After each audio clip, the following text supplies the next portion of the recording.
Grand Rising Soul Fam. We've got the candle lit. We are on to day 10 of the 40 days of devotion during Venus retrograde. And today I am sharing Gene Key, Tao, and quantum design, human design resources for Gene Key 24. This is the shadow of addiction. This is the gift of invention. And this is the city or the divine expression of silence. So here we go. Starting with Dr. Rosy Aronson's deck, the 64 Faces of Awakening. This is the card for invention. Looks like a familiar face, one of our old friends. You know, Pisces season. Pisces you don't always hear about it because Pisces are not very details. They're more big picture. But Pisces are very much scientists.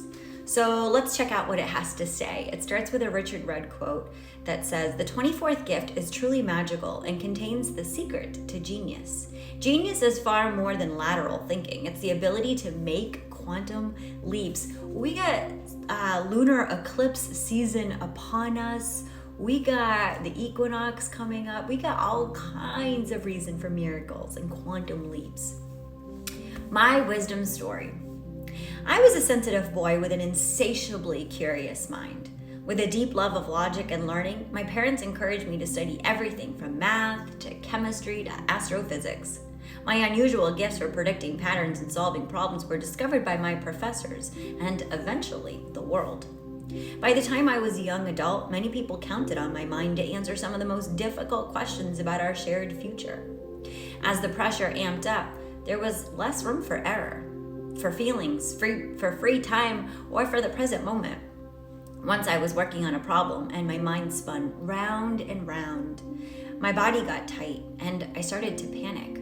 I was frozen, not knowing how to cope with the awful sense of failure and emptiness I felt.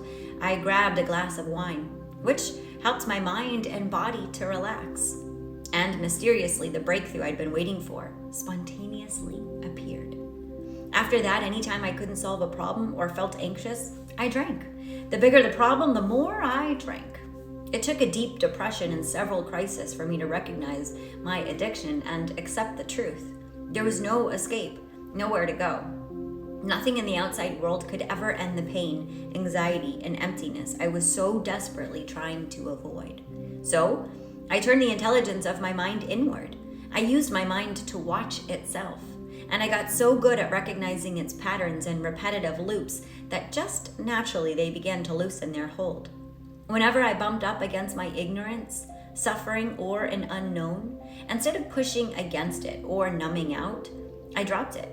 Now, I think in spirals, not in loops. I welcome the unknown. I rejoice in life's mysteries, and I've come to cherish creative invention and innovation above solving problems, although my knack for solving problems continues to expand. My most creative moments and breakthrough insights often happen when I'm relaxing, dreaming, or doing nothing at all. I'm constantly surprised by how art, music, philosophy, mythology, and psychology relate to all that I do. My gift to you.